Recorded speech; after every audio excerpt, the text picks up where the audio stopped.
presentar a la primera ponente, perdón, me voy a poner las lentes. Gisela Girmé, que nos va a dar una charla sobre el lado humano de la salud veterinaria. Gisela es veterinaria, estudió en Barcelona, terminó en el 2010, trabajó 4 años en Andersen, responsable de productos de ganadería, y en el 2018 empezó a trabajar como brand manager de porcino en Boehringer Ingelheim. Es doctora en microbiología y responsable de marketing. Espero que nos enseñe muchas cosas sobre nuestra salud mental que nos hace falta. Cuando quieras. Muchas gracias, Juan. Bueno, buenos días a todos y a todas. ¿Cómo estáis? Espero que bien. Seguramente algunos pendientes del móvil, porque siempre tenemos trabajo, ¿no? Pero bueno, yo os voy a decir cómo estoy. Estoy un poco nerviosa, pero también estoy muy contenta. Contenta de estar aquí, de que todos vosotros estéis aquí, que hayáis mostrado interés en una ponencia como esta, y también agradecer a la organización, a ANAPORC, pues por evidenciar la necesidad que hay de hablar de este tema, ¿no? Que al final no es más el lado humano de la salud veterinaria que hablar de nuestra salud, ¿no? De toda la salud del colectivo de veterinarios y de los que formamos ese colectivo, de las personas. Creo que todo lo que os voy a contar hoy aquí os va a sonar. No voy a contar nada que no voy a destapar aquí un melón que no sepamos. Pero sí creo que toda esta información muchas veces la sabemos, pero no la contamos, no la comunicamos. Y eso es muy importante, ¿no? Y mi objetivo con esta presentación, sobre todo, es dimensionar el problema que tenemos hoy en día y que todos lo conozcamos un poco mejor. Y para ello, lo que os voy a contar primero es un poco qué está pasando a grandes rasgos, que vamos a definir algunos términos importantes, como es el agotamiento profesional, que es eso, que nos suena bastante. Y para dimensionar esa importancia de la salud mental vamos a hablar de estudios, que para eso estamos. Entonces, no solo vamos a hablar de un estudio que hemos hecho nosotros con colaboración de la UNED, sino que también voy a dar voz a otros estudios hechos por otras entidades sobre la salud mental en veterinaria. Y al final, pues esos estudios, ¿para qué son? Para sacar conclusiones y hacer acciones, ¿no? Vamos a ver si realmente tenemos alguna acción interesante como colectivo y también qué tipos de acciones podemos hacer nosotros para mejorar esa salud mental. Cada día nos despertamos con titulares de este tipo. Supongo que estáis ya, los que seguís newsletters y compráis y seguís las revistas, cada día encontramos titulares de este tipo. Este es bastante actual. ¿Qué está pasando? ¿Por qué los veterinarios quieren abandonar la profesión? ¿Dónde empieza esto? Realmente empieza muy temprano. Si nos fijamos, es un problema que ya detectan nuestros compañeros cuando están estudiando, ¿no? Y es que en la Universidad Autónoma de Barcelona, que es un ejemplo de muchas, porque creo que en la mayoría de universidades pasa exactamente lo mismo, pero concretamente en la Autónoma, que es de la que tenemos un poco de información, sabemos que el 60% de los estudiantes se están planteando, son pesimistas ya. Cuando hacen la carrera ya son pesimistas sobre su futuro profesional. ¿Cómo empezamos así? ¿Cómo gestionamos esto? Y es un problema de las facultades que luego cuando salen a trabajar, también se ve muy claramente, ¿no? Aquí tenéis un estudio, unos resultados así resumidos, de un estudio que promueve el Gobierno de España cada año y es un informe sobre la inserción laboral de los veterinarios de España cuando egresan. Aquí tenéis mucha información. Las dos primeras líneas son sobre los sueldos que tienen y la afiliación en el primer año y las dos siguientes es a los 4 años de egresar. Y quiero que os fijéis en algo curioso y luego si queréis lo podemos debatir, pero fijaros que la afiliación de los veterinarios respecto a la media nacional en el primer año es superior a la media nacional. Para mí eso significa que cuando uno estudia veterinaria quiere ser veterinario, entonces quiere trabajar de ello, aunque los salarios no acompañen mucho, ¿no? Y veamos que realmente si nos comparamos con otras profesiones sanitarias en las cuales creo que nos podríamos comparar, como son medicina, pues bueno, las condiciones no son muy buenas. Luego analizaremos un poco el porqué. Pero fijaros que cuando llevamos 4 años trabajando, esa afiliación media baja muchísimo, y más si la comparamos con los médicos. Fijaos bien, ¿por qué pasa eso? Una parte puede ser el tema de los sueldos. ¿Y qué pasa cuando no nos vemos compensados por el trabajo que hacemos? Pues que tenemos que hacer algo. ¿Y qué hacemos? Tenemos 2 vías de escape. Ahora las veremos. Sobre todo este problema se agrava si miramos la brecha de género, porque además cada vez hay más veterinarias, pero seguimos cobrando de media 1.000 euros menos que nuestros compañeros. Y eso pues hace que al final somos más y menos compensadas, pues ¿qué vamos a hacer? Pues algo hay que hacer, ¿no? Y no solo pensamos en dejar la profesión, sino que también pensamos a veces en dejar el país, ¿no? Y es que si miramos también datos de la Universidad Autónoma, nos contaba su decano que el 20% de los estudiantes se van del país al extranjero, pero lo malo no es que se vayan, lo malo es que no regresan. Entonces esto es claramente una fuga de talento. Y bueno, en los últimos años nos hemos llenado un poco, siempre digo ya en la boca, ¿no?, del One Health, ¿no?, del término One Health, de lo importante que es tener en consideración que las personas, los animales y los ecosistemas convivimos, coexistimos y estamos conectados y somos dependientes los unos de los otros. Cuando hablemos de One Health también tenemos que pensar en la salud humana como la salud mental de los veterinarios. ¿Por qué? Porque al final de nuestra salud mental y de nuestro trabajo depende todo lo demás. Si nosotros no estamos bien, la sanidad animal no estará bien, los ecosistemas no estarán bien y no habrá One Health. Vamos a hablar sobre burnout. Seguro que os suena mucho, hay muchísimos estudios últimamente, mucho burnout en la salud, en la sanidad. ¿Pero qué es exactamente esto del burnout o agotamiento mental, si lo decimos en español? El agotamiento mental, el agotamiento profesional o el que nosotros le llamamos es que estoy quemado. Eso no es un problema físico, no es porque trabajemos muchas horas y lleguemos muy cansados. Es un tema mental, es una condición mental y emocional. Y además sucede en muchas profesiones, pero en las sanitarias tiene una especial relevancia. Los sanitarios en general estamos más afectados. Hay muchos estudios sobre burnout, pero la mayoría de ellos se centran en los síntomas. Sabemos muy bien qué nos sucede, pero desconocemos las causas que hacen que nos sintamos de esta manera. Causas hay muchas, aquí tenéis indicadores de un estudio. Básicamente lo que sucede cuando alguien tiene burnout es que ya no quiere trabajar de la misma forma que lo hacía cuando no sufría burnout, es incapaz de alcanzar esos objetivos y eso que produce al final una frustración como persona. Esa frustración lleva a que disminuyamos, por ejemplo, nuestras interacciones con las personas que queremos, con nuestros amigos, todas esas cosas que nos ayudan como sociedad y que además nos ayudan, el estar conectado ayuda a que nuestro cerebro se desarrolle, se siente a gusto, estemos bien. Y cuando no tenemos esto, se produce un deterioro cognitivo, es decir, es una espiral de autodestrucción. Cuanto menos hablamos, menos trabajamos, menos desarrollamos nuestras capacidades y más frustrados nos sentimos. Cuando yo pienso en salud mental, y igual a alguno le puede ayudar para entender un poco el contexto, yo siempre pienso en un vaso. Un vaso, un recipiente que va recibiendo agua, y que llega un momento, no tiene por qué estar lleno, pero si el agua va muy rápido, llega un momento en que esto desborda, ¿no? Este vaso no está lleno, pero está desbordando.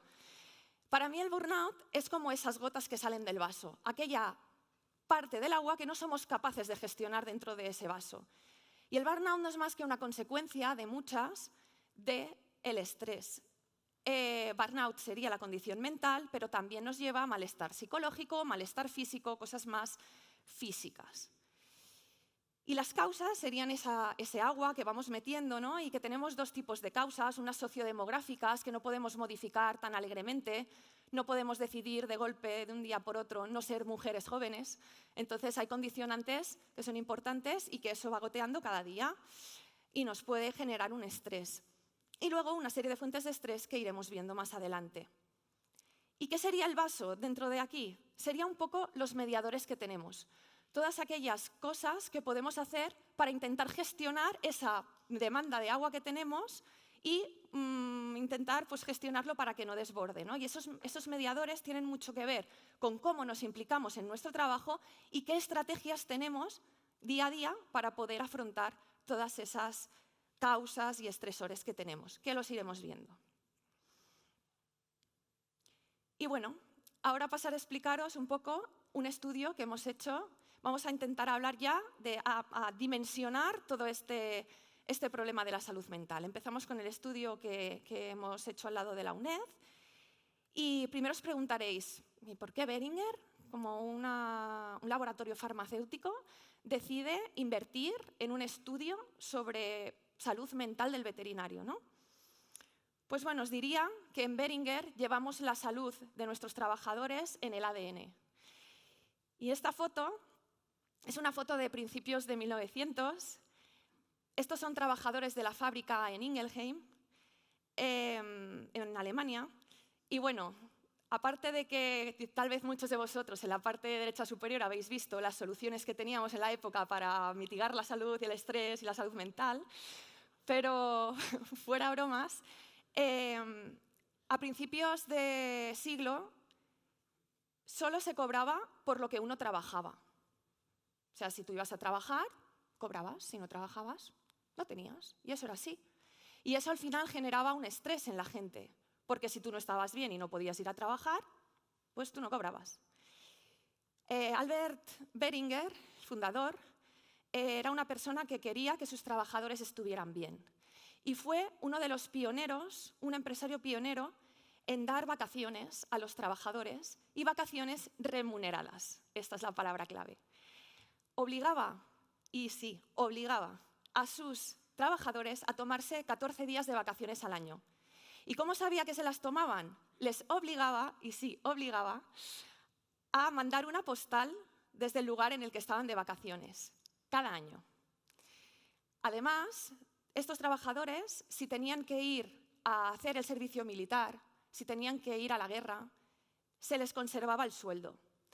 Tenían un seguro. Si se hacían daño, si tenían una incapacitación, seguían cobrando. Eso les daba una tranquilidad y hacía que trabajaran pues, de una manera un poco más tranquila y segura. De hecho, esto se mantiene y en Boehringer hace ya 6 años consecutivos que somos empresa top employer, con lo cual pues, es algo que se llevaba y que seguimos teniendo en el ADN de Boehringer. Pensamos mucho en la salud de nuestros trabajadores y de las personas con las que colaboramos. Y a raíz de esto es que surge este proyecto para poder ayudar a la UNED a hacer un estudio para determinar los factores estresores de la veterinaria y su importancia. Aquí veis una foto que se tomó en marzo en un evento de presentación que hicimos sobre el estudio de salud mental. Y las personas que veis aquí en el centro, veis a Elena Gratacós, que es la directora general de Animal Health en España. Junto a la izquierda tenéis a Amparo Osca, que ella es profesora titular de la UNED y es la directora del trabajo de fin de grado en psicología de la persona que veis a la derecha, que es Lorena Millán. Ella es veterinaria, es psicóloga y es la precursora de este estudio que os voy a contar. Y no os quiero contar más de ella porque la tenemos aquí en riguroso directo para que nos ayude a hablar de su proyecto, porque creo que ella, siendo la precursora, os va a contar las cosas en primera persona y mucho mejor que yo. Le vamos a hacer una serie de preguntas a Lorena y yo creo que primero vamos a empezar con unas que creo que os estáis haciendo todas, como por qué una veterinaria decide estudiar psicología y por qué hace un trabajo sobre salud mental y un poco cómo idea ese estudio o de dónde surge esa necesidad. Pues nos lo va a contar Lorena. Nada, encantada de estar aquí y hablando para todo el Congreso de ANAPORC en Huesca.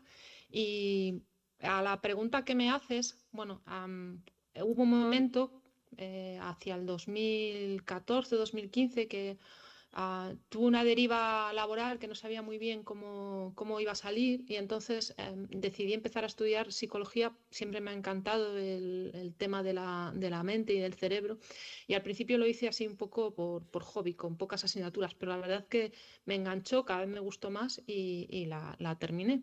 Y cuando estábamos ya en el final del grado, planteando el trabajo fin de grado, me surgió la posibilidad de hacerlo con el Gabinete de Salud Laboral de la UNED, que fue donde conocí a Amparo Osca, que ha sido el motor de todo este trabajo, y decidimos hacerlo en el burnout, el estrés y el suicidio en la profesión veterinaria.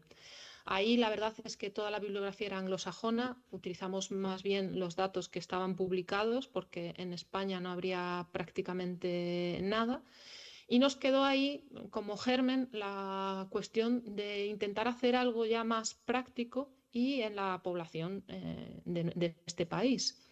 Pero bueno, yo empecé ya a implicarme más en el trabajo veterinario y quedó un poco aparcado. Después vino el COVID, vino la pandemia y la salud mental de toda la población en general empeoró y la nuestra, la de los veterinarios también. Y un día, yo soy amiga de Paula, una compañera vuestra de Beringer, y un día hablando con ella, íbamos en el coche porque íbamos a hacer una formación conjunta y le comenté, hice el TFG de esto, ha quedado ahí un poco aparcado, pero creo que habría que intentar hacer algo. Y Paula se entusiasmó con la idea y a partir de ahí pues ya pusimos en marcha todo el proyecto. Beringer nos apoyó desde el principio. Paula y luego Ana Urmeneta fueron un motor y un apoyo extraordinario y ahí empezó todo el estudio. El estudio se planteó con dos partes. En una primera parte se hacen entrevistas. Todos los estudios de estrés laboral o todos los estudios de psicología del trabajo son muy parecidos. Se hacen entrevistas a las personas de esa profesión para que cuenten un poco los factores de estrés, qué es lo que más les afecta, cómo es su día a día. Y después de esas entrevistas se sacan una serie de datos que hacen que podamos preparar un cuestionario con datos concretos extraídos de las entrevistas para cuantificar. O sea, primero las entrevistas nos dan los factores y luego los cuestionarios nos dan una cuantificación. Se decidió que hiciera yo las entrevistas en parte porque al ser veterinaria, las personas cuando hablaban conmigo, bueno, muchos me conocen, entonces ya era más fácil. Al final, más que una entrevista, fue una charla entre amigos. Y es verdad que cuando estos trabajos se hacen y va un psicólogo a hablar con digamos, un fontanero o un médico, no te sientes tan cómodo porque la persona de enfrente no conoce tu profesión y es más difícil abrirte y contar todas las implicaciones del día a día. En mi caso, entre que me conocían y además yo soy veterinaria, la verdad es que las entrevistas fueron súper largas, porque ya os digo que fue más una conversación entre amigos casi que una entrevista, y nos dieron multitud de datos y de visiones del día a día de la profesión veterinaria en todas sus partes. Es verdad que contestaron más de pequeños animales, pero había representantes de todos los sectores. Bien, gracias Lorena por comentarnos. En resumen, un poco, para que nos situemos, lo que buscaba Lorena era detectar los factores estresores en la veterinaria, concretamente, ¿no? Conocemos muchos, pero ¿cuáles eran los importantes en veterinaria? Para poder cuantificar su impacto e importancia. Pero no solo eso, sino para poder desarrollar soluciones que estén adaptadas a nuestro colectivo. Y no solo desarrollarlas, sino proponer acciones concretas que nos sirvan. Como os comentaba, y para que lo tengáis un poquito así más visual, yo es que soy una persona muy visual y a veces cuando me hablan, me lo dicen, me cuesta verlo, ¿no? Pero había dos partes en este estudio. Una parte cualitativa, en la que se hicieron 30 entrevistas a veterinarios para que ellos contaran cuáles son sus factores estresores. Y una vez estos estuvieron ya apuntados y cuantificados, de forma cualitativa, se pasó a unos cuestionarios cuantitativos. Todos esos factores que se habían encontrado en las entrevistas, se intentó ver pues, cuál era su impacto en un colectivo más grande. Fijaros, más de 1.200 veterinarios entrevistados. 70% mujeres, el resto hombres, un poco a proporción de lo que vemos. Tenéis aquí el rango de edades. Destacar que casi un 40% no solo eran veterinarios, sino que tenían algún tipo más de estudio. Y bueno, se les puso ese cuestionario delante. Y tal vez algunos de los que estáis aquí lo recibisteis y lo rellenasteis. Porque una parte de los que contestamos éramos de animales de producción. Fijaros, sí que el grueso importante fueron en pequeños, pero más de 200 veterinarios de animales de producción contestamos al cuestionario. Y bueno, vamos a seguir hablando un poco con Lorena y le vamos a preguntar sobre esa primera parte de las entrevistas, un poco cómo las hizo y cuáles son esas fuentes de estrés que esos entrevistados le comentaron y se repitieron a lo largo de las entrevistas. Cuéntanos, Lorena. Bueno, en el resultado tanto de las entrevistas se agruparon las fuentes de estrés en las 5 categorías principales. Como ya comenté, sobre todo respondieron de pequeños animales. Entonces, uno de los grandes problemas que tiene hoy la profesión veterinaria es el trato con el tutor. Pero después, en las otras ramas de la profesión, hablaban, no era el tutor de la mascota, pues era el propietario de la explotación o el gestor de la explotación o el dueño del caballo o el ganadero. O sea, al final era algo similar. Quizá la implicación emocional que tiene el tutor de un perro o de un gato no es exactamente la misma que a lo mejor el propietario de una explotación ganadera, pero al final los problemas, uno de los principales estresores es el responsable del animal o de la explotación. Después, la sobrecarga de trabajo. Eso en nuestra profesión es uno de los grandes hándicaps. Muchos, ya sean autónomos o empleados, alargan sus jornadas laborales muchísimo. Se ha intentado regular, ha salido el convenio laboral en pequeños animales, los de explotaciones, como en vuestro caso en porcino, es verdad que tenéis mejor establecidos los horarios laborales, pero al final esto no deja de ser una profesión sanitaria, tratamos con animales y al final las jornadas se alargan. Y en la sobrecarga de trabajo también hablaban no solo de las horas de trabajo, sino de la dedicación a las urgencias y de la carga burocrática, que acababa también alargando esos horarios laborales. El hecho de ser autónomos todavía daba más carga de estrés. En vuestro caso probablemente no se note tanto porque la mayoría supongo que estéis contratados como técnicos veterinarios para explotaciones. Entonces, en este sentido, quizá es una carga que no soportáis. Pero bueno, la burocracia seguro que sí y cierta variabilidad en el horario laboral seguro que también. Los dilemas éticos son muy variables, pero en esta sociedad, con esta deriva, entre comillas, animalista, con las sensibilidades que están apareciendo con respecto a los animales y al bienestar animal, plantea muchos dilemas éticos. Es una sanidad privada, plantea muchos problemas a la hora de gestionar las dificultades de pago o el coste de los servicios. Y después, una cosa que también nos decían casi todos los compañeros es que creían que el sueldo o la retribución que recibían no estaba acorde en absoluto con la formación que tenemos y con el trabajo y la responsabilidad que desempeñamos. Somos un trabajo en el que estamos muy implicados, son trabajadores altamente cualificados y no recibimos sueldos acordes a toda esa cualificación. Gracias, Lorena. Vale, y siguiendo preguntándole a Lorena, ¿no? Hemos visto mucho el aspecto de las entrevistas cualitativas y en cuanto a las cuantitativas, ¿cómo esos factores los trasladaste a la encuesta que luego hicieron esos 1.200 veterinarios, ¿no? ¿Cómo definiste esas variables, esos factores? ¿Cómo los organizaste y definiste variables concretas y cuáles fueron? Cuéntanos. Bueno, cuando se hace un estudio de este tipo, desde las entrevistas se plantean las preguntas del cuestionario, porque al final lo que interesa en un cuestionario es cuantificar, saber de todos esos problemas que hemos detectado, cuántos veterinarios los sufren y en qué grado.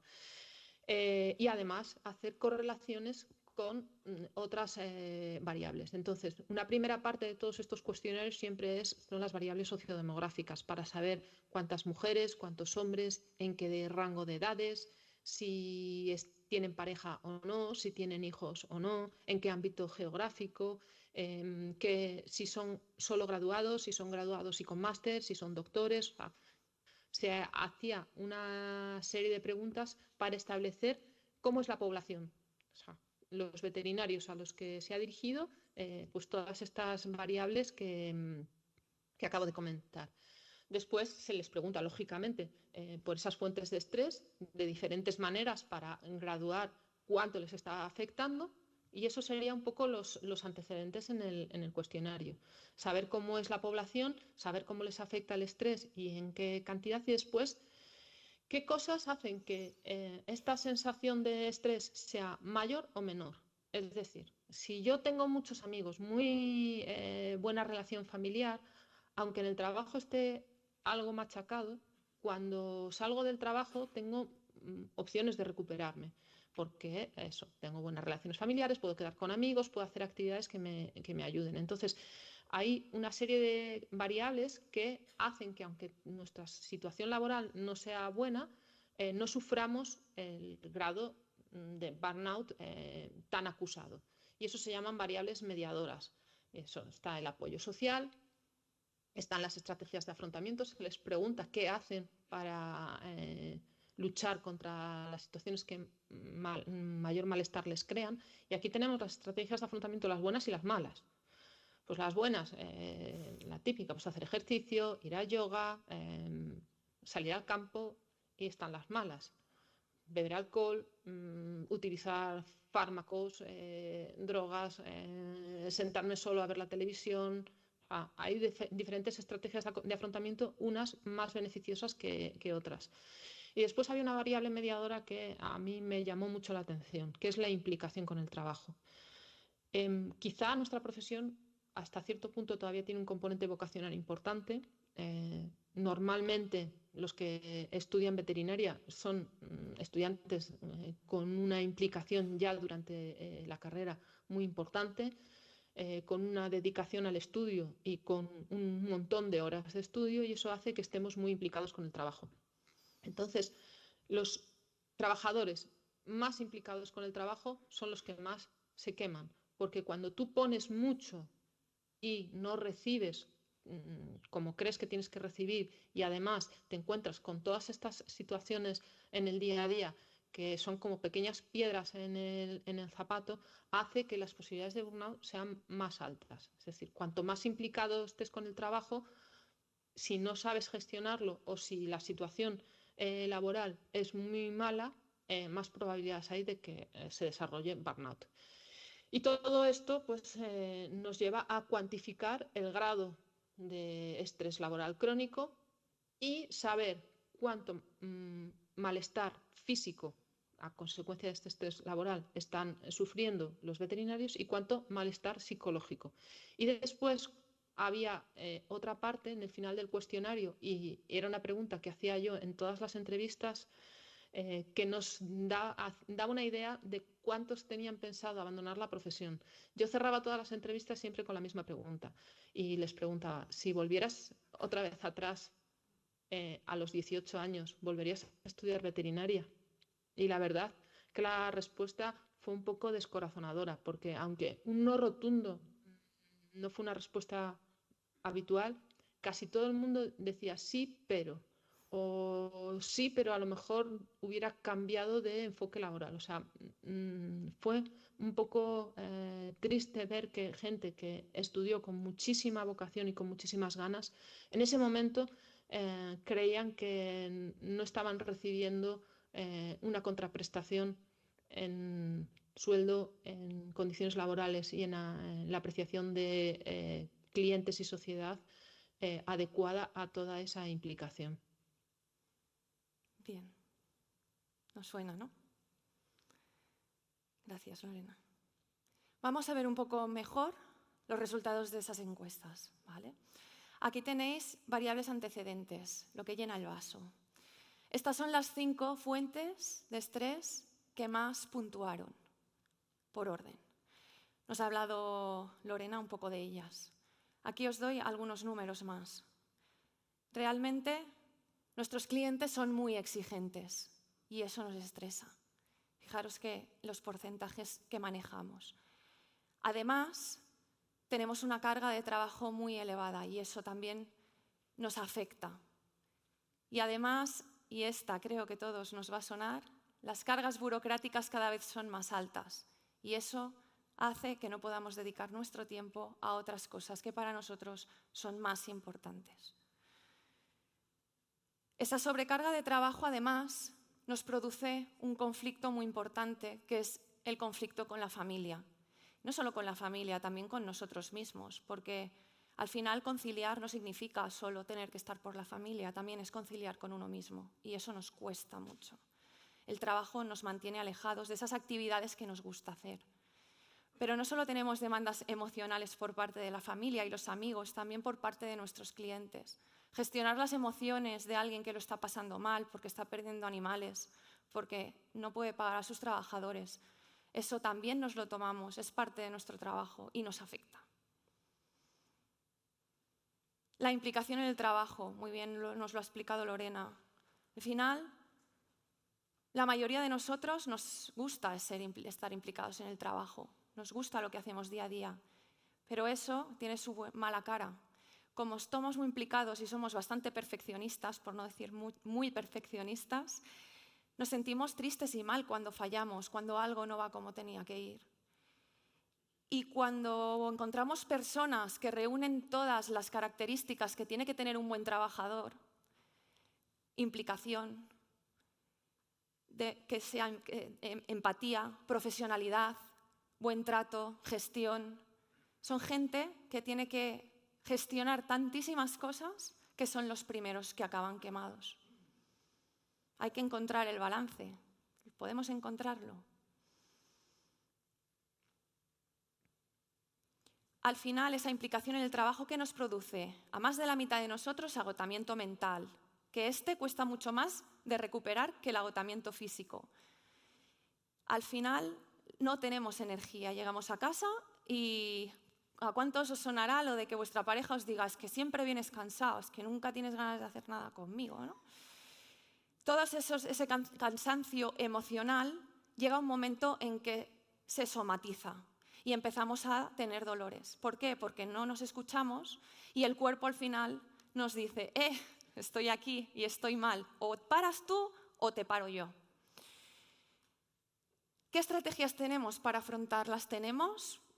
Las podemos tener, pero no las utilizamos mucho, porque cuando llegamos a casa nos cuesta muchísimo desconectar a muchos de nosotros y estamos tan cansados que no nos apetece hacer mucha cosa. Y socialmente, ¿nos sentimos que tenemos apoyo cuando explicamos nuestros problemas? Pues tampoco mucho. Y no solo por la sociedad, por la que creemos que no valora suficientemente nuestro trabajo, sino también por parte de las instituciones que nos rodean y que nos apoyan, o tendrían que apoyarnos. Y eso que hace que muchos de nosotros, cuando tenemos un problema, no sabemos a qué acudir, no sabemos qué tipo de recursos tenemos a mano. Esperemos que hoy aprendamos algo. No nos sentimos apoyados por la sociedad, por las instituciones, ni por la familia.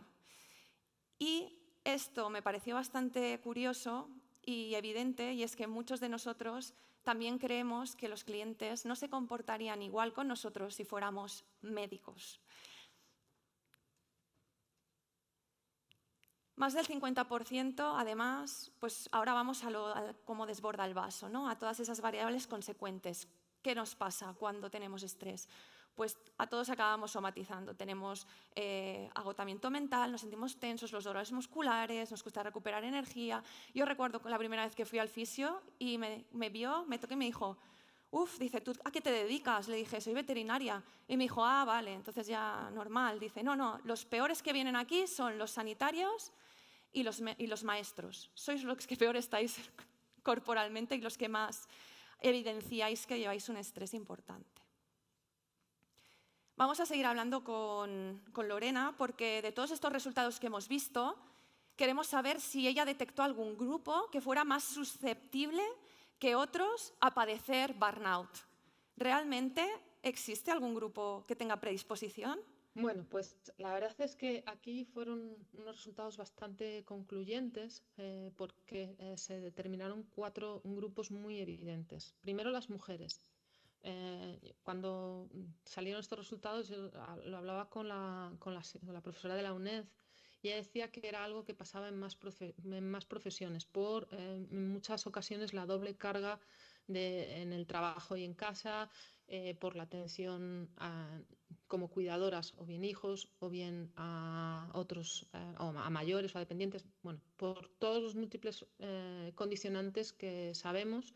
Al final, el grupo de las mujeres suele ser el que puntúa más alto en estrés laboral. No tanto porque sufra más, sino por todo lo que hay alrededor.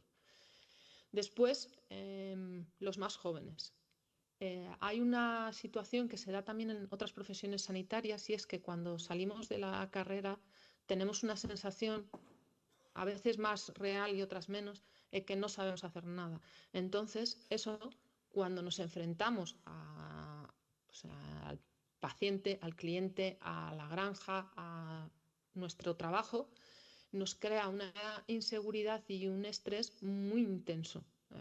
Incluso se puede llegar a crear lo que se llama el síndrome del impostor, es decir, ellos creen que saben, pero yo no sé nada y me voy a equivocar y lo voy a hacer fatal y se va a morir y ahí va a ser mi culpa. O sea, todas esas frases que nos hemos dicho al inicio de nuestra ruta laboral.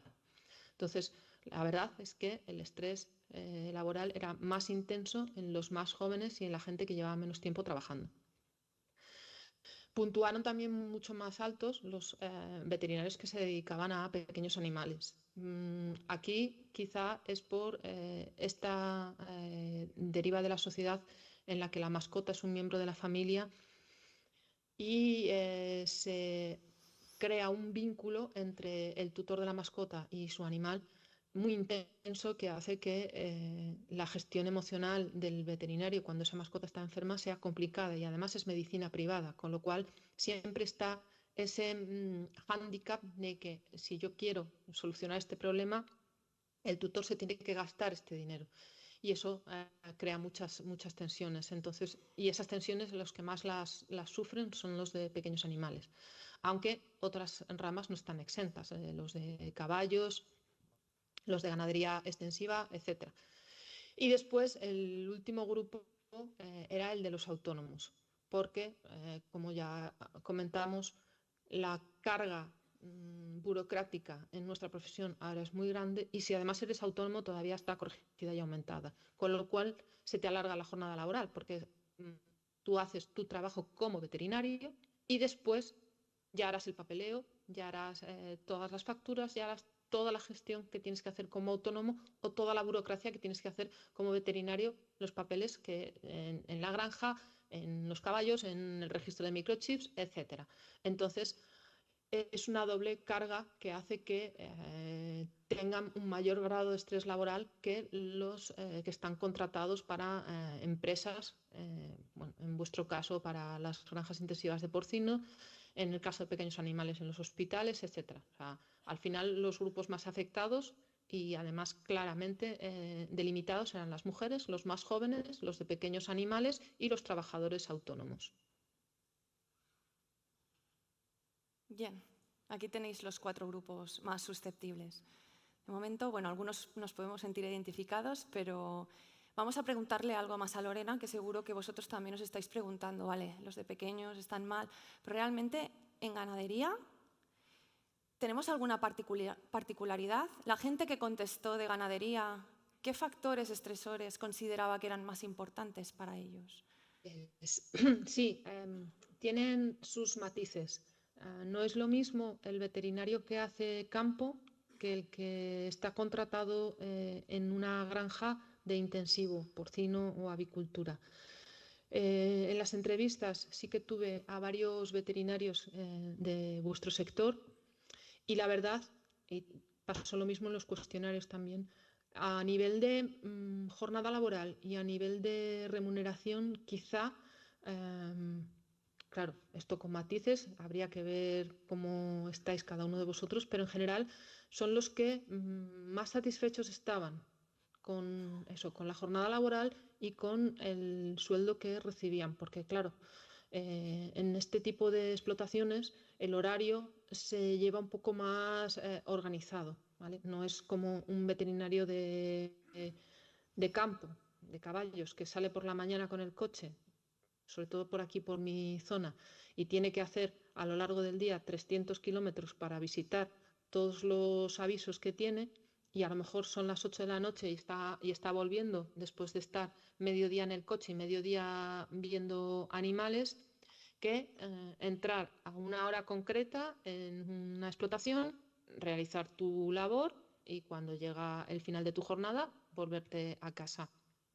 Además, lo que me comentaban los compañeros de las entrevistas es que las situaciones de urgencia son también un poco diferentes. No es lo mismo que te puedan llamar a cualquier hora porque tiene un cólico un caballo, se ha puesto una vaca de parto o tienes una dilatación torsión en un mastín, que en una granja de intensivo. Entonces, sí que hay matices diferenciales. ¿Qué comentaban también? Que había bastantes problemas o tenían problemas a la hora de gestionar la comunicación con los trabajadores de la granja. Y además había una alta, por lo que comentaban ellos, hay una alta rotación en estos trabajadores. Entonces, se sentían a veces poco escuchados, porque cada 2 por 3 cambiaba el trabajador, porque la cualificación del trabajador era muy diferente, entonces había que explicarle bien cómo tenía que hacer, cómo eran las cosas, y además no siempre, que esto nos pasa a todos, hay una cierta desconfianza hacia lo que cuenta el veterinario por muchos de propietarios, tutores o trabajadores a cargo, y siempre está la cosa de en otro sitio lo hacía de otra manera, en mi casa lo hacían de esta otra, siempre se puso esto en esta situación y funcionaba. Esas pequeñas peleas pueden desgastar en el día a día, porque claro, nosotros como veterinarios intentamos hacer lo mejor para el bienestar animal, lo mejor para la productividad de la granja, nos actualizamos constantemente y eso lo tenemos que transmitir al trabajador que está allí cuidando a los animales para que se entienda primero que soy yo el que decido y que además lo hago con un criterio. Entonces ahí es donde comentaban que tenían los mayores problemas. Y otra cosa que afecta a la producción animal, y aquí yo creo que también da igual que sea intensivo que extensivo, es esta sociedad. Es difícil a veces contar que trabajo como veterinario de producción para sacar la comida, porque al final lo que hacemos es que entren en la granja los animales para obtener un producto en las mejores, de la mejor calidad y con el mayor grado de bienestar animal posible. Y nuestra sociedad ahora tiene una deriva que hace, y esto es una opinión personal, es una deriva un poco hipócrita, porque no queremos ver como sociedad a esos animales, pero muchos nos comemos los productos de estas granjas. Entonces, eso sí que afecta bastante. Que se presuponga que como veterinario de una explotación de porcino, en vuestro caso, no me importan los animales, que lo que estoy ahí es para que produzcan lo más posible en el menor tiempo posible. Y no es verdad. La implicación del veterinario es la misma, sea una granja de porcino que sea un caballo. Lo que se intenta es tener las cosas de la mejor manera posible, que el bienestar animal se cumpla y que los animales estén bien, aunque al final su destino sea la producción, no tiene nada que ver. Y eso sí que por lo que me comentaban en las entrevistas, les generaba bastante malestar. Muchas gracias, Lorena. Aquí os he resumido un poquito lo que nos ha comentado. Al final la parafrasearé un poco, pero es una profesión en la que tenemos mucho deber y poco reconocimiento. Nos enfrentamos día a día a enfermedades que tienen un alto impacto, tanto sanitario como económico, y una gran responsabilidad sobre esas enfermedades. tanto civil como penal. Y todo esto se desconoce y solo se nos juzga, porque se desconoce también el papel que tenemos sobre ese bienestar de los animales. Nos cuesta tratar con las personas, no nos enseñan a tratar con ellas, nos enseñan a tratar a los animales. Y además tratamos con gente que muchas veces son perfiles complicados de persuadir, de ayudar, pero también se nos exige formar parte de sus negocios, ser asesores, tomar decisiones con ellos, apoyarlos. Hay diferencias entre en la producción intensiva y extensiva, el tipo de horarios, urgencias, desplazamientos, sobre todo en los extensivos el tema de la soledad, que para la salud mental también es importante. Y bueno, mi intención también era dar voz a otros estudios que se han hecho sobre salud mental. Voy a entrar muy en general en ellos. Si la presentación la vais a tener a vuestra disposición y si necesitáis más información sobre cualquiera de ellos, me preguntáis sin problema. Hay muchos estudios de salud mental realmente que complementan al que hicimos nosotros. Uno, por ejemplo, sería el de Nuria Tavares, que hizo un cuestionario a 170 personas, más indicado, más hecho para veterinarios y ATVs de pequeños, pero en el que solo es un ejemplo de que más o menos los factores estresores se iban repitiendo. Aquí, por ejemplo, hay uno que me parece interesante, que es la falta de definición de los puestos laborales. A veces esa confusión que hay con nuestros compañeros sobre quién tiene que hacer qué. El CEBE, la Confederación Empresarial Veterinaria Española, también se pregunta sobre la salud mental y cómo repercute eso en las empresas. Y aquí os dejo un poco los principales problemas que ellos tienen. Ya lo conocemos, la retención de talento. Al final, como decíamos, se queman los mejores y se van a puestos que tengan unos salarios y una calidad de vida mejor. Y sobre todo el tema del absentismo laboral. En nuestra profesión, cuando falta alguien porque tiene cualquier cosa, no se coge a otra persona. Normalmente somos el resto los que asumimos el trabajo de esa persona, con lo que supone esa sobrecarga laboral. Y más si tenemos en cuenta que somos una profesión que tiene un absentismo bastante alto. Imaginaros, en las profesiones sanitarias es de un 12%, el nuestro ronda por ahí también, y eso le supone al sector empresarial sanitario 6.000 millones de euros en pérdidas por absentismo solo. También mencionar el presencialismo, que también es un gran problema. Gente que trabaja, hace ver que trabaja, ¿no? Que de estos también, al final, es gente que tiene un problema de salud mental, porque no se siente reconocido en su trabajo, baja su rendimiento y eso afecta a la salud mental suya y a los que tiene alrededor.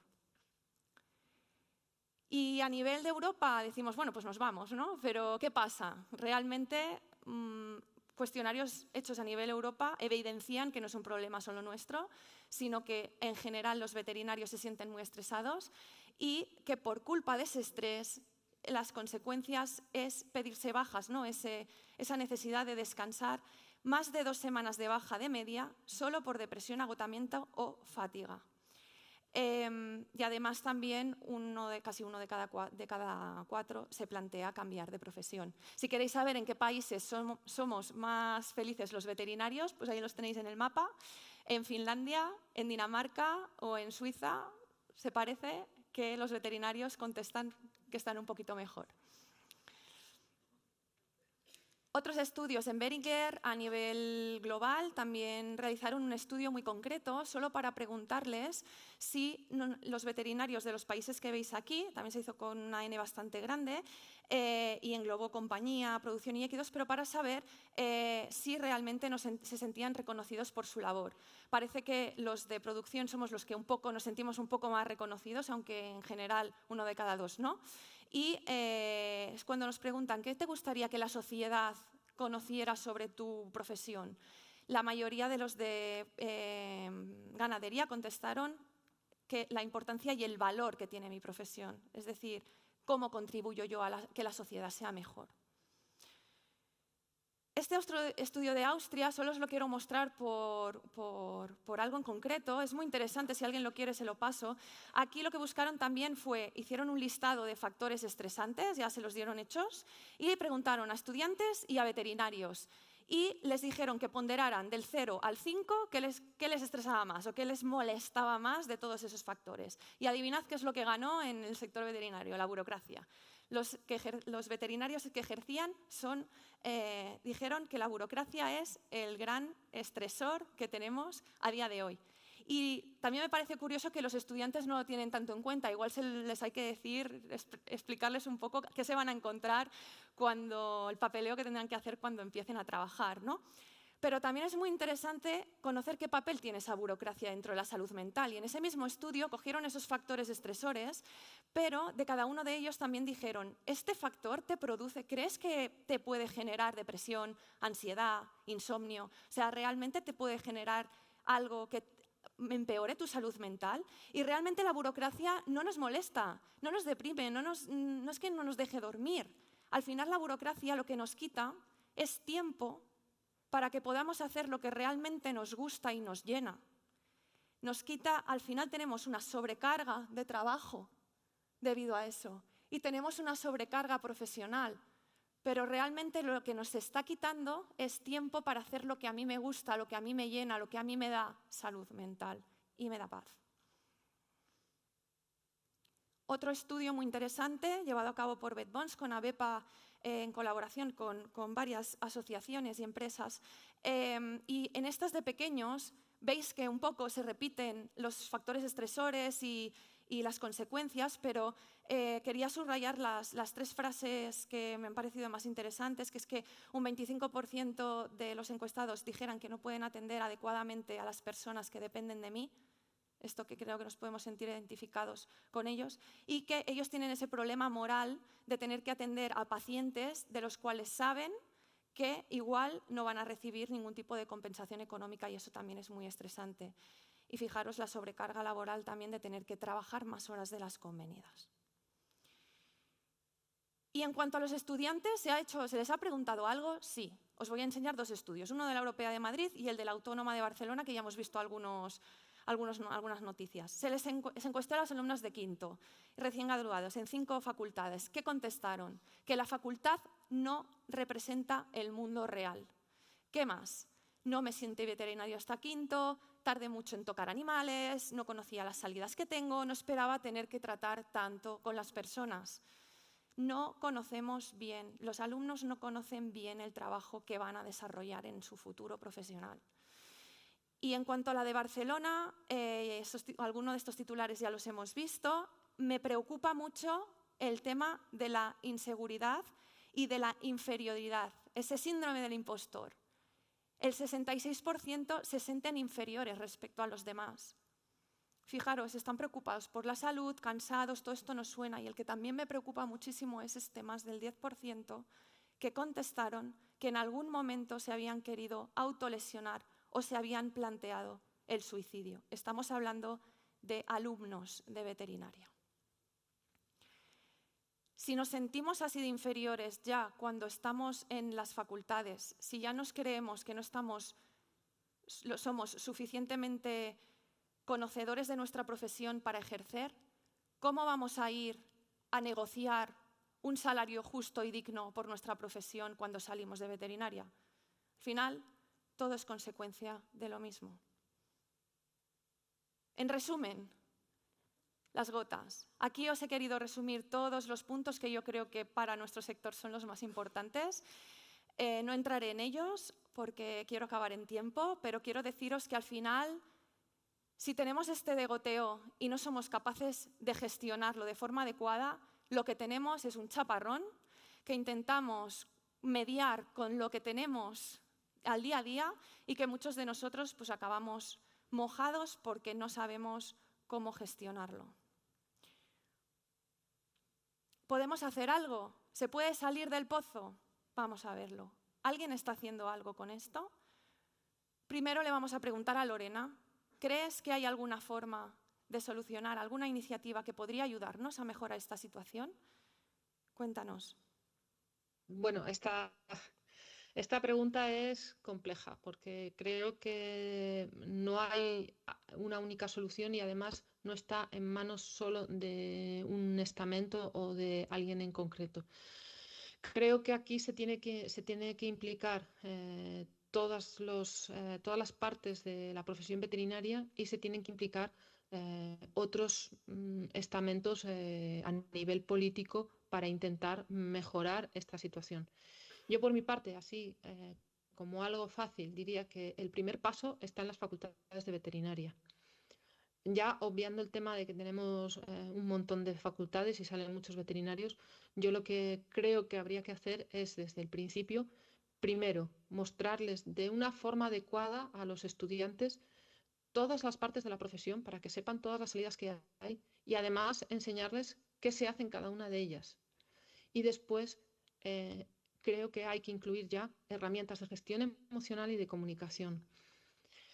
Lo que yo veo en mí a nivel del día a día y por las entrevistas y por el trato con otros compañeros, los mayores problemas se producen porque no nos entienden, no nos comunicamos adecuadamente o nos cuesta hacer entender al cliente o a la sociedad las cosas. Entonces, si los estudiantes de veterinaria, igual que estudian anatomía, estudian gestión emocional, herramientas de comunicación, cómo comunicar malas noticias, cómo gestionar la eutanasia en el caso de que sea necesaria, una serie de cosas básicas que se van a encontrar en su día a día en las diferentes ramas de la profesión, creo que ya parte de la solución empezaría ahí.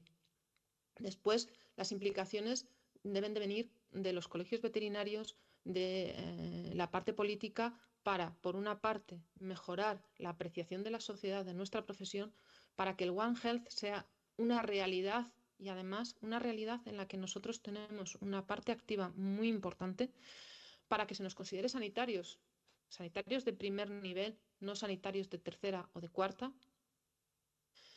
y que que la sociedad cada vez entienda lo importante que es nuestro papel y cómo trabajamos. Esas serían soluciones, por decirlo así, un poco generales. Después es verdad que habría que establecer líneas concretas para los veterinarios que han demostrado estar más afectados, es decir, para las mujeres, para los jóvenes. Por ejemplo, cuando un recién licenciado o alguien con poca experiencia se incorpora a cualquier centro, me da igual la rama de la veterinaria en la que sea. Vamos, en pequeños ahora está empezando a cambiar, pero hasta hace poco al que contrataban con menos experiencia era el que ponían a hacer urgencias. O sea, lo más estresante de este trabajo, que es hacer las urgencias, se lo ponen al de menos experiencia. Entonces, que los veterinarios, los jóvenes, que parece ser que son los que más afectados están por el estrés laboral, se les haga una preparación para enfrentarse al día a día en ese puesto de trabajo. Las empresas tienen que ocuparse de que las condiciones del trabajo sean las mejores posibles. Aquí, en vuestro caso, por ejemplo, sería que haya un gabinete de salud laboral que se ocupe de la parte de salud mental dentro de las granjas o dentro de toda la cadena de producción de porcino. En los hospitales de pequeños, lo mismo, que haya alguien en salud laboral que se ocupe de empezar a poner soluciones a todos los problemas que hemos comentado. Y después, a nivel político, la parte de la burocracia, habría que contar con nosotros a la hora de establecer todo ese tipo de papeleo, cuál es realmente el que necesitamos, el que hay que hacer y simplificarlo, de manera que no nos añada una hora o hora y media de trabajo más al día para tener las cosas bien hechas. Entonces, es verdad que son muchas cosas, que es muy complejo, pero que creo que en cada uno de los estamentos implicados está una parte de la solución. Gracias, Lorena. Ya nos despedimos de ella. Bueno, solo para que sepáis, hay diferentes tipos de intervenciones, ¿no? Dependiendo a qué público vamos. Podemos ir en general a concienciar a la población sobre la salud mental, informar. Veréis que de este tipo de iniciativas hay bastantes. Conciliación, ergonomía, también trabajamos fatal. Sinceramente, nos movemos y hacemos una serie cogemos unas posturas a veces en el trabajo que nos nos limitan mucho, ¿no? y no nos tenemos respeto a nosotros mismos en ese sentido. En cuanto a secundarias, dirigidas ya directamente a la gente que hemos detectado que son susceptibles, y las terciarias son para las personas que ya hemos detectado que tienen un problema y por lo tanto necesitan una ayuda que ya tiene que venir por parte de un experto, un psicólogo.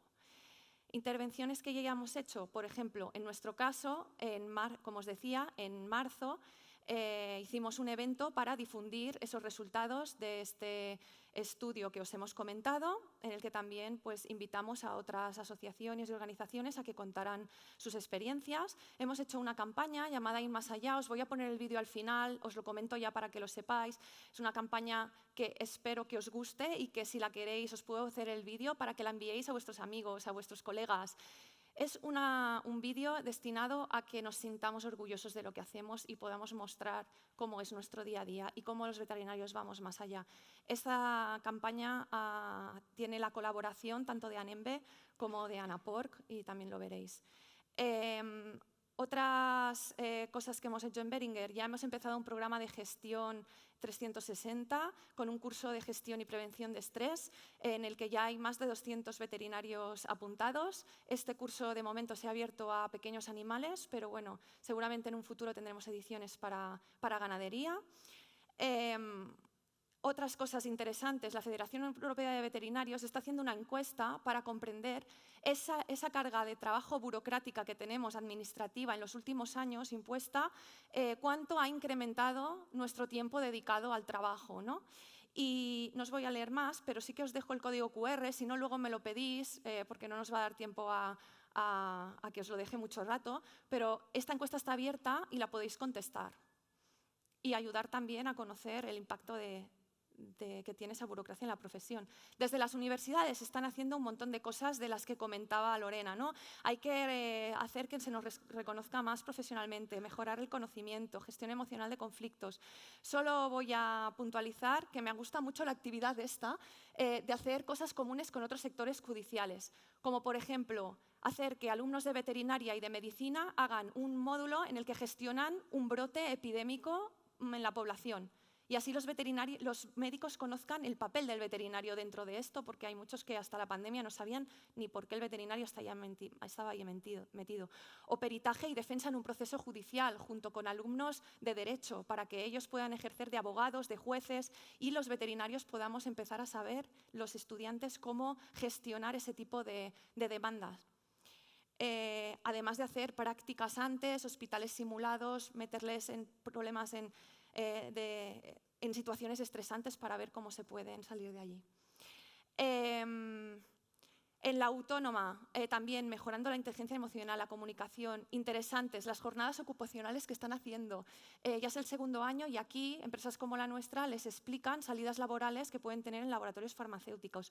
O el plan de centinelas, este también es muy interesante, son alumnos de veterinaria a los que se les forma en inteligencia emocional para que detecten casos de burnout y de problemas en los estudiantes antes de que se conviertan en un problema.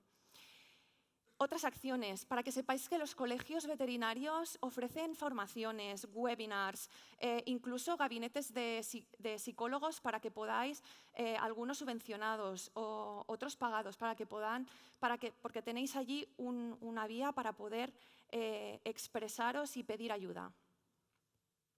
Otras iniciativas. Nuestros compañeros en otras empresas, aquí solo son algunos ejemplos, pero para que veáis, Happy Vet Project, un proyecto de Livisto, VetBonds, con colaboración con el ANCO, ProVet Cloud, que es una gestora de información, ha hecho una guía para gestionar el estrés.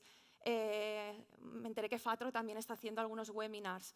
Dar también voz a todos esos laboratorios que, como el nuestro, están contribuyendo a intentar que la salud mental no sea un problema que vaya peor.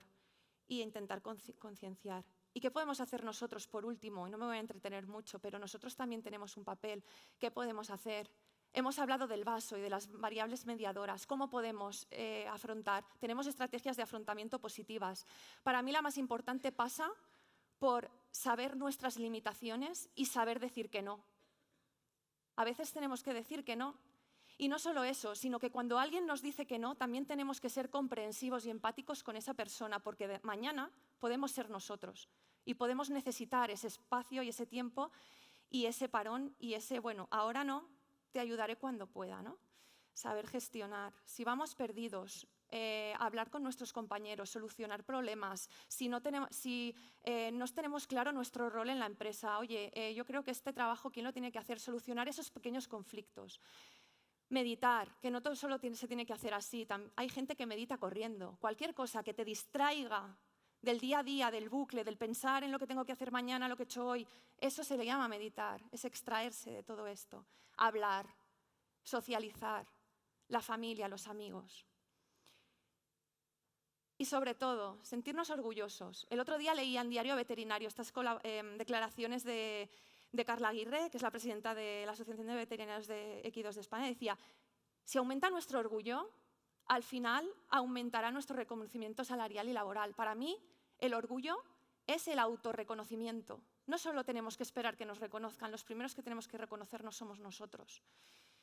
Y sobre todo, y aquí tengo a mi compañera y amiga Gemma Ticó, si queremos reputación tenemos que comunicar, tenemos que hablar, tenemos que explicar las cosas que hacemos bien, porque si no las explicamos nosotros, las minorías que cuentan lo que hacemos mal explican muchas más cosas que nosotros. Y esa es la información que llega a todo el mundo y a toda la sociedad, ¿no?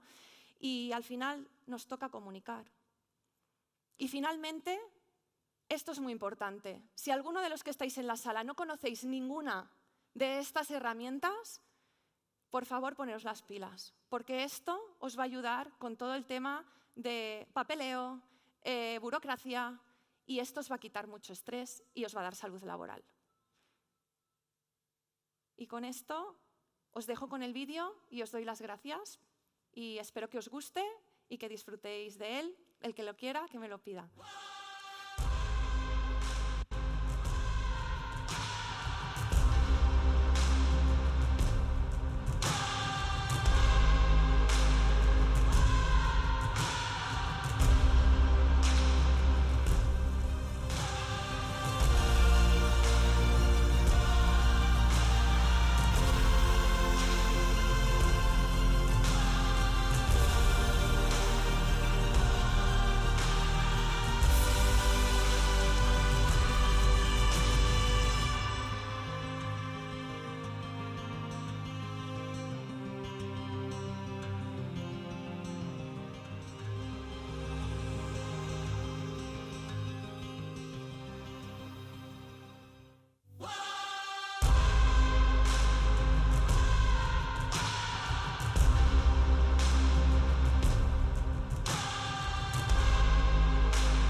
Muchas gracias. Gracias, Gisela.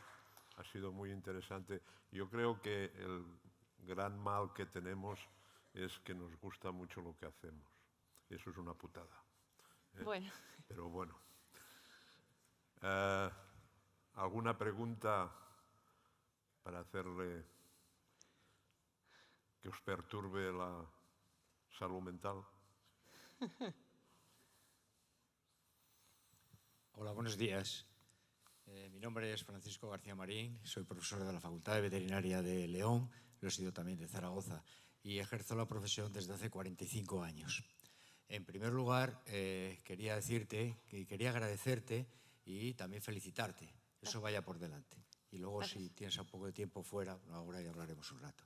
Bien. De todas formas, a mí cuando he oído esta conferencia me ha dado la sensación de que estamos en el Día de la Marmota, es decir, repetimos, durante años he visto repetir la consideración de los veterinarios, no los consideran, y una cosa que es muy grave desde mi punto de vista, que es la comparación con los médicos. Veterinarios somos veterinarios, médicos son médicos.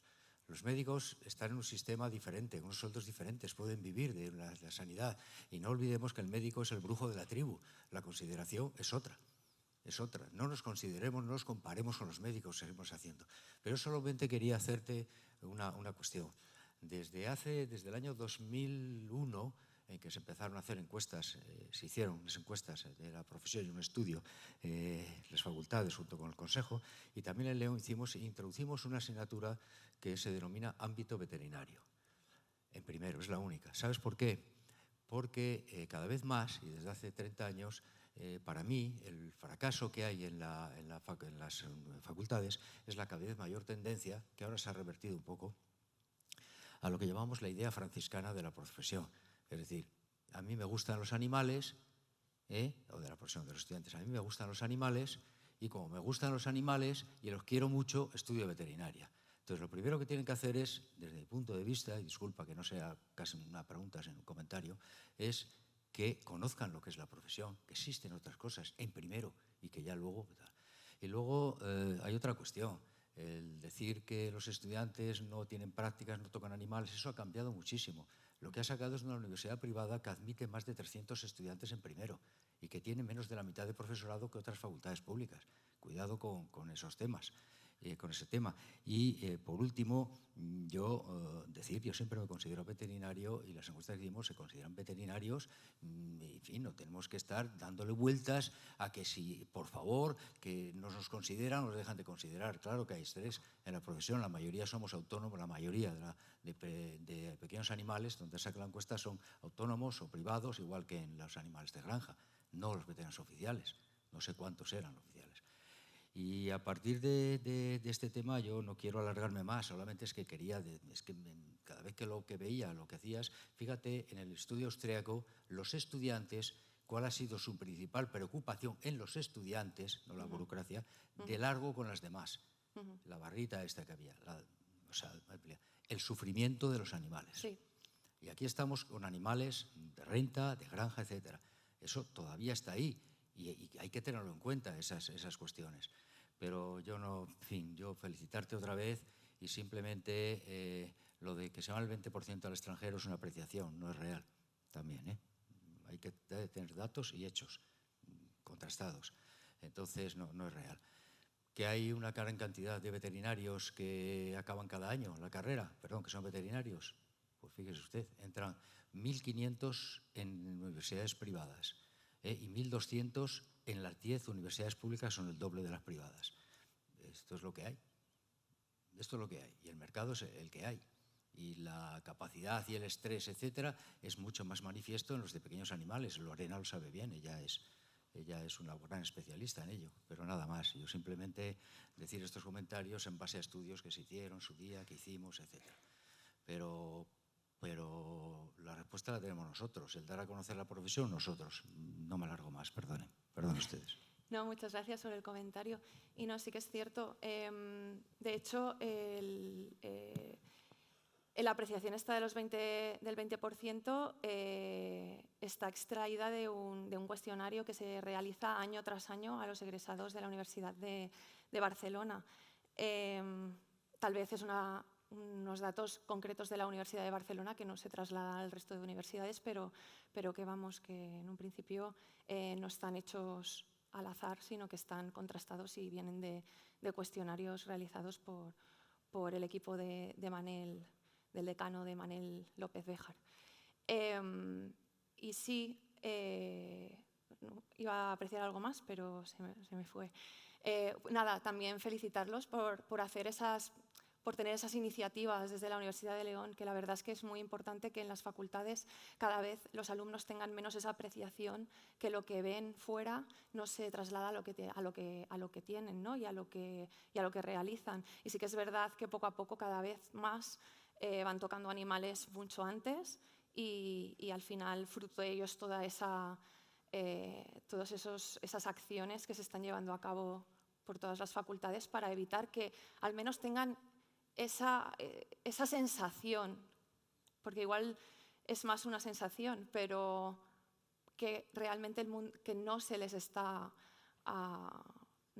considerando, que lo que ven en la realidad no tiene nada que ver y que no vienen preparados y por lo tanto salen angustiados de lo que tendrán fuera.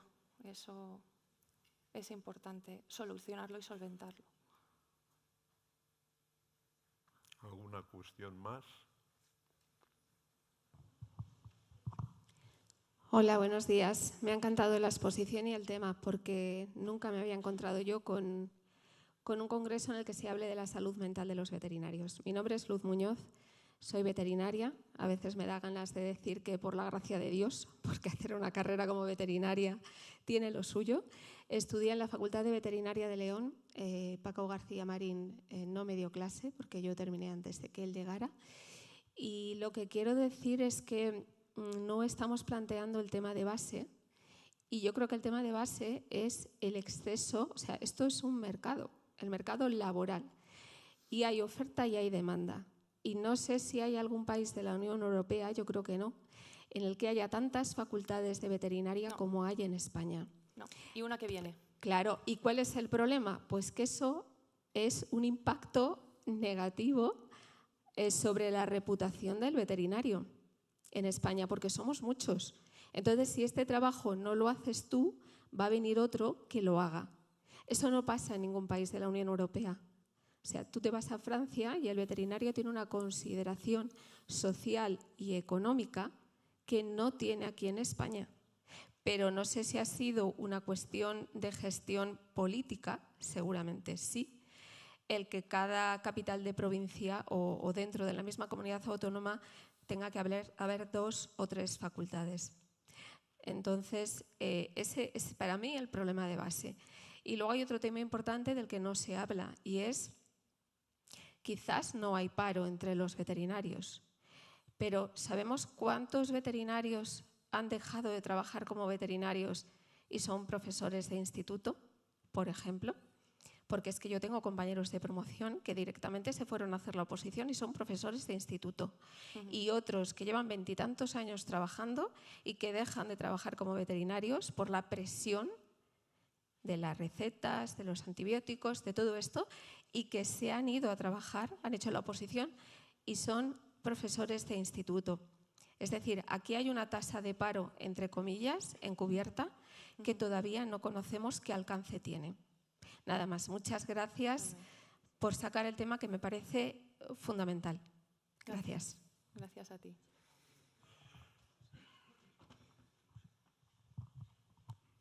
Bueno, seguro que en los demás países no se lo pasan tan bien en los congresos como aquí. Vamos a hacer un descanso y le rogaría que sean puntuales a la hora de empezar. Muchas gracias, Gisela. Gracias a todos.